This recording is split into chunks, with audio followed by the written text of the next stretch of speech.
谷中ラジオ。はい、皆さんこんにちは。谷中ラジオの西原です。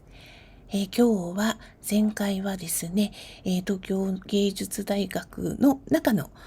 岡倉電信でお話を聞きました。今日はそこから、外に出て、芸大ヘッジのお話、それから正木記念館、大学の正門、そこまでですかね。谷中をまだ谷中行かないんだけれども、谷中の方に向かって、ちょっと反対の方に行ってる？歩き始めたいと思います。それでは、お聞きください。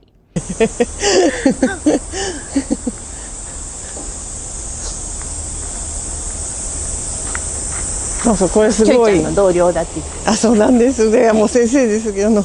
これが延命措置を一生懸命されてる須田寺で、シンボルツリーみたいになってますね。でもこの辺りは全部遺跡になっていて、1メーター掘るのにも許可がいるようなとこなんですけど。遺跡なんだ。遺跡、そう、上野の山全体が遺跡になってて、旧石器時代のもあれば縄文時代の遺跡もあり、もちろん江戸時代の遺跡もあり、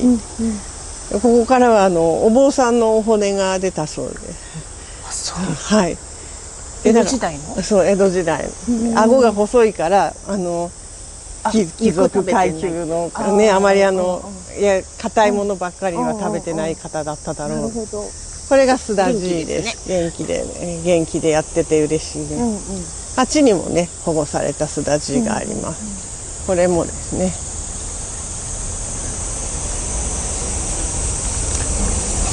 暑い。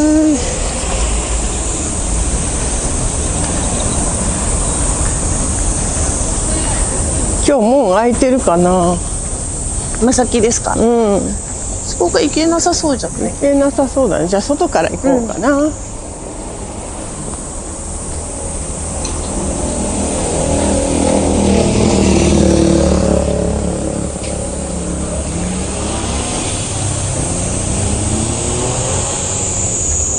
いしょ。はい。じゃあこの通りに沿っていろいろなぜそれがここにあるのか、今日は形のものの後ろに石があるっていうことをご紹介していきたいと思います。この通りは何か呼び名ある？この段階はね、屏風坂通りって呼ばれてたらしいです。屏風坂っていうのは一番向こうの突き当たりのところが崖になっていて、そこは急な坂を登ってくる通りだったらしいです。でもこの通りは今の博物館動物園駅の角のところぐらいまであって、そこから、向こう側東側に曲がってて、この通りそのものはなくて、ここは明治時代最初は東京江戸時代はお寺で、明治時代の初めは東京教育博物館で美術学校音楽学校になっていくんですけど、最初に美術学校ができた時はもう一本向こう側に試験寺通り、別名錦小路っていうお寺とお寺の間の通りがあったんです。そっちが音校と美校の間の道だったんですね。音校が音楽学校で美校は美術学校で、今の音楽学部美術学部につながるんですけど、でもそれこそ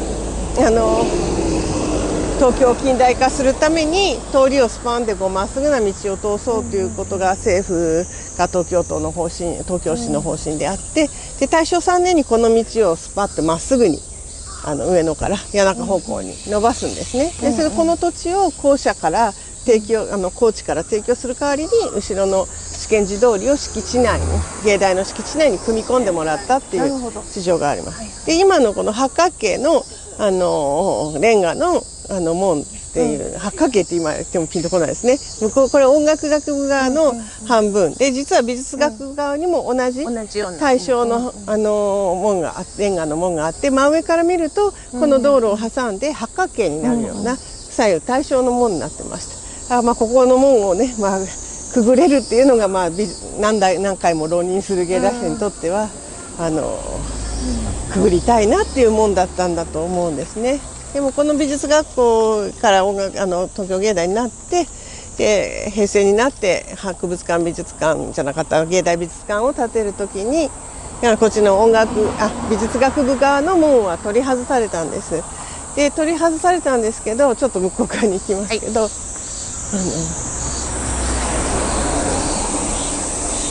実はそれも捨てられはしなかったっていうよかったです。お話が、保存できて、はい、あります。で今歩いているところの右側、左側は、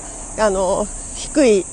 背の低い干木が植わってますよね。これが芸大平地の取り組みで作られた生垣になります。ちょっと前まですぐそこにありますけど、この黒い柵でずっと芸大は覆われてたんです。文化財もね預かってる学校ですから、人が勝手に出入りしないようにということで塀に囲われてましたけど、これですね。そうですね。でも芸大生はよく乗り越えて、守衛さんに怒られながら徹夜してたみたいなこともあるわけですが、それはあんまり公な話ではないんですけども。でいろんなものが芸大の中には残っていて、そちらのレンガのタイルで囲われた建物が、芸大の陳列館、昭和の4年に岡田真一郎っていう建築家さんの設計で建てられた洋風の展示施設です。でこの左側が正木記念館、これは昭和10年に金沢洋二先生という、芸大の建築家の先生が設計した、こっちは和風の展示施設になってます。でこの真ん中のがもっと古そうなんですが、実はこの3棟の中では一番古くて一番新しいという事情がありまして、でこれ実は東京美術学校が建てた本館校舎の玄関部分だったんです。それは大正時代に作られた建物で、でそれは今の中央棟に当たるところにあったんですね。で昭和40年代にどんどん校舎を鉄筋コンクリートに建て替えていったんですが、この、大正時代のこのお堂みたいな壊すっていうのにあたって、でもこれでね、もう本当に奈良のお堂みたいに円達線がついたような、そういうのがねもったいないじゃないかっていうことで、それは昭和40年代ですけれども、当時の学校当局ではなくて、学生と職員と学生課の職員の有志の方々がもったいないんでこれは残してくださいということで、部材を預かって校舎の片隅に積んでおいたんだそうです。なるほど。でも予算も何もつかなかったんですけれども、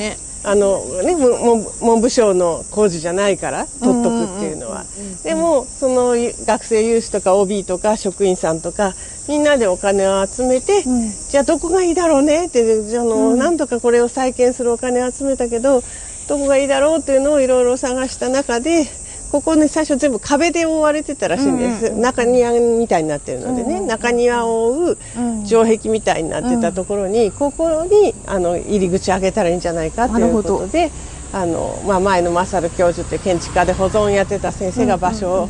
をなんとか定めたらしくて、定めて、ここに皆さん有志でこれを作りましたっていう碑が中にあります。なるほどです。すごい先見の明がありましたね。そうだから捨てろと言われたものも捨てないっていう。芸大はね0から1ものを作る人も多いんですけども、いいものを捨てないみたいなところにもこだわりがある人も多くて、そのせめぎ合いの中でこの風景ができてきてると。石原さんまさにその中の人ですよね。なんかその中の一人になんかゲリラ兵士の一人として育てられていたと後から気づくみたいな感じで思っております。あの時のそうです。でとりあえずでも残そうっていう時には先の計画がないわけですね。先の計画は壊すっていう計画だったんで、更地にするとか新しい建物を建てる計画があったわけですが、じゃあとりあえず残していてくださいって言って材料を残したところで、先が決まってるわけじゃないんです。でそれでさっきの昭和40年の門に関しては前野先生や当時の西田優先生とか学生部の先生とかですね、いろんな先生方と職員さんと学生が協力してなんとか移築できたっていうのが昭和のお話。で平成になってさっきの美術館ができてる時に外された門はとりあえず外して捨てるのは惜しいから取っておこうということで、ちょうどこの正木記念館の裏にずっと横になって眠っていたんです。で今度は総合芸術棟を建てるっていう時にじゃあそこをちょっと更地にするのでどかしますって言って残地物としていきなり廃棄されそうになった。でちょっと待ってくださいって、ちょうどその頃芸大の文化財保存学の保存修復の建造物研究室がこの正木記念館に入ってたんですね。なので日々保存修復の先生や学生たちはこれいつ使うんだろうねってずっと毎日眺めてたのが、今日捨てますみたいな感じで来るのでちょっと待ってください、これは取っておくための、もう一回再現するための大事なものですっていうことをもう一度お伝えして、教授会に諮って、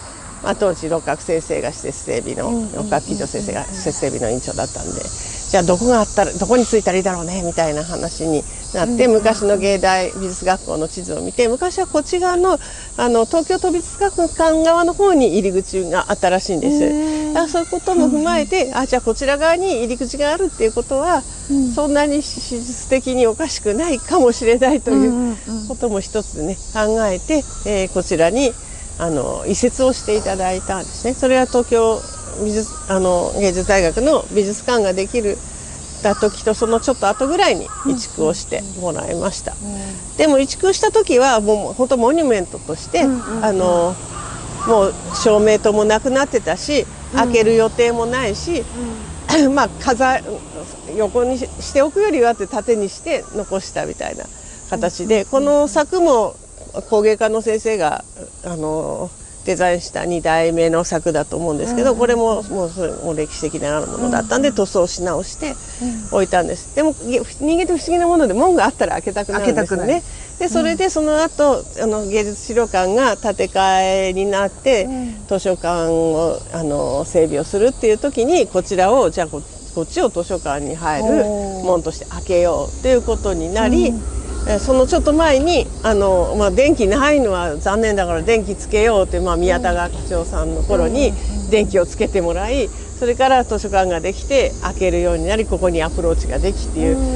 なんか残したのはやってところがあったんですけど、でもそこからねまた新しい扉が開いていくっていうのが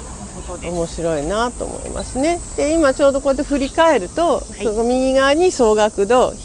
左側に、博物館動物園駅、これが昭和8年